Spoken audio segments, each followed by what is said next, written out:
Добар ден, добре дојдовте на Слободен печат. Еве ги најновите содржини што ги одвоивме за попладневните вести.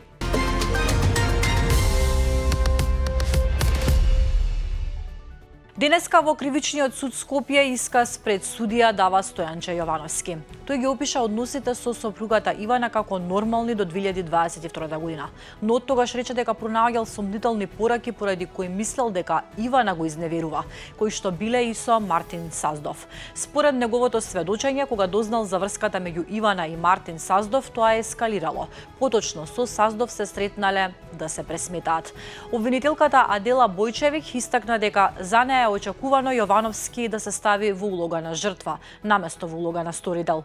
Освен повредите што ги имала од падот од зградата во Тафталиџе, Ивана Јовановска имала и крвни подливи на брадата и вратот од тап и тврд предмет, настанати 10 дена пред настапувањето на смртта, како и такви настанати истиот ден кога настапила незината смрт, или еден ден претходно. Сведочеше во судницата експертот по судска медицина, вештакот Златко Јаќовски. Кај покојната Ивана Јовановска, според него, не се констатирани ниту алкохол, ниту други психоактивни супстанци во организмот при обдукцијата.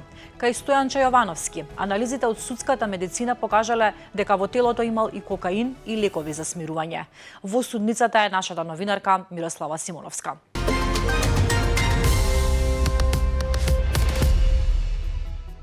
Премиерот Христијан Мицкоски има се посилни чувства дека функционери од поранешната влада на СДСМ ќе станат предмет на прогон. На опозицијскиот СДСМ му порача да се допишува со кого сака, но прво да го побара Васко Ковачевски да се врати во земјава. И додаде дека екстрадиција на поранешниот премиер Никола Груевски ќе побараат откако Будимпешта ќе му го тргне азилот. Председателот на опозицијскиот СДСМ Венко Филипче пак во чувствата на Мицковски гледа политички прогон на опозицијата и преку официјални писма до Европската унија, Европската комисија, Европскиот парламент, известувачот за Македонија, како и до амбасадорите на земјите членки на ЕУ. Известил за сериозно нарушување на демократскиот и уставниот поредок, поделбата на власта и владењето на правото во Македонија. Темата е на Мариела Трајковска.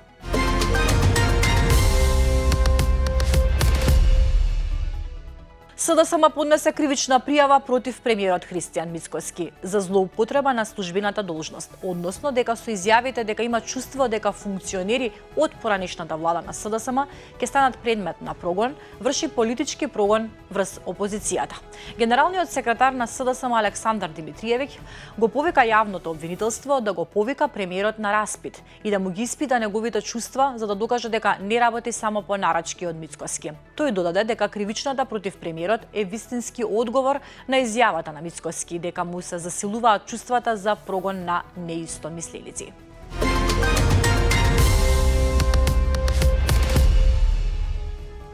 Обвинителството поднесе обвинение против разрешениот судија Ѓоко Ристов, откако, како што тврди, обезбедило цврсти докази дека тој давал лажни податоци за тоа колку е богат и не го пријавил својот имот и имотот на неговото семејство, кој бил многу поголем од она што Ристов можел да го заработи од судската плата. Според информациите на Слободен печат, Ристов бара поблаги мерки и денеска во Штипскиот апелационен суд е одржана јавна расправа на која е образложено зошто се бара на Ристов да му биде укинат куќниот притвор. Дел од причините е тоа што истрагата завршила, не може да влијае на сведоци, но одлуката ќе биде донесена дополнително.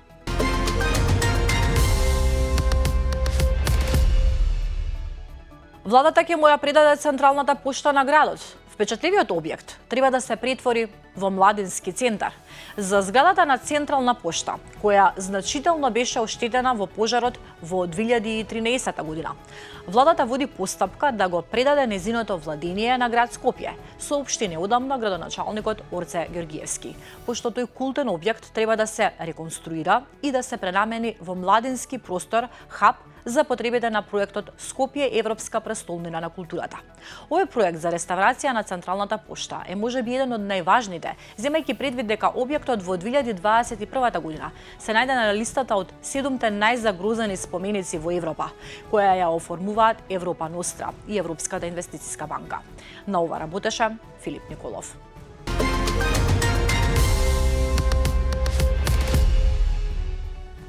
Македонските штали и трла остануваат празни. Бројот на добиток во земјава континуирано се намалува во последните 10 години, а најновите податоци покажуваат дека трендот не само што не запира, туку и се продлабочува.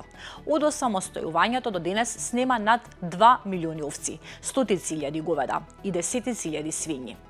Според официјалните статистики, во 2025 година вкупниот број на говеда изнесувал 142.715, што представува благ пад во однос на претходната година. Намалувањето е особено изразено кај индивидуалните земјоделски стопанства, што укажува на постепено намалување на малите производители во овој сегмент. Темата е на Валентина Ангеловска.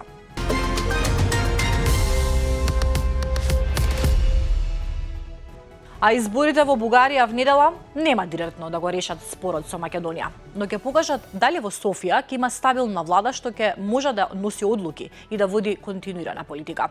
Анкетите даваат предност на коалицијата поврзана со поранешниот претседател Румен Радев пред ГЕРБ СДС. Сепак, и покрај таа разлика, ниту една политичка сила нема доволно поддршка за да формира влада самостојно. Тоа значи дека по изборите повторно би следувале преговори за коалиција, кои во Бугарија често се неизвестни и долги. Токму тоа е првата важна точка за Македонија. Ако Бугарија повторно влезе во период без стабилна влада, спорот со Македонија ќе остане во застој. Од друга страна, дури и ако се формира бугарска влада, тоа не значи автоматска промена на бугарската позиција, бидејќи повеќе политички партии имаат слични позиции кога станува збор за условите што ги поставува Бугарија. Бугарските избори ги следи Мартин Богатиновски.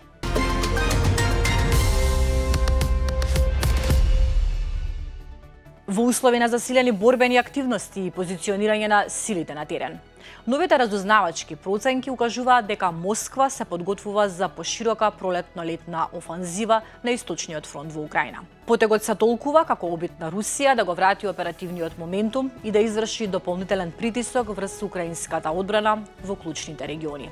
Според украинските разузнавачки извори, фокусот на потенцијалната руска офанзива би била насочена кон југоисточните делови на земјата, каде веќе се забележува концентрација на сили и логистичка подготовка. Распоредувањето на стратешките резерви, како и најавеното зголемување на бројот на војници за околу 20.000, укажуваат на намера за подолгорочна и поинтензивна војна операција во периодот што следи.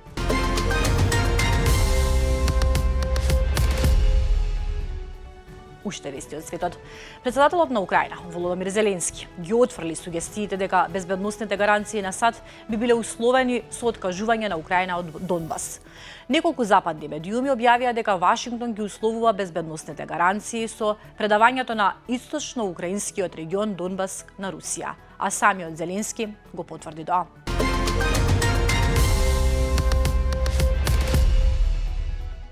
Подсилен економски притисок поради блокадата на Ормунскиот теснец. Западните партнери денеска во Париз се советуваат во врска со можна воена мисија по војната со Иран.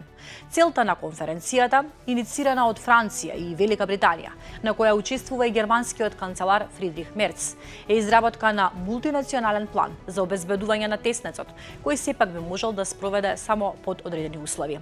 За владата на Германија прекин на огнот во регионот е најважниот услов. Ангажман за време на тековни борбени действија за Германија е исклучен. И францускиот претседател Емануел Макрон и британскиот премиер Кир Стармер нагласија дека станува збор за периодот по конфликтот. Во Париз се очекува италијанската премиерка Џорџа Мелони, а преку видео треба да се приклучат уште 40 партнери, вклучително и од Азија, Африка и Латинска Америка.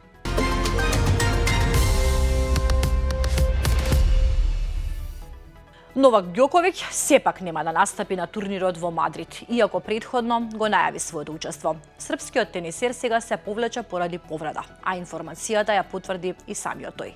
Рекордерот со 40 титули од серијата Мастерс 1000 следно би требало да настапи на турнирот во Рим, кој ќе се одржи од 6 до 17 мај. Со спортски вести ги заокружуваме овие попладневни информации. Ви благодарам на довербата, продолжете да се информирате преку Слободен печат.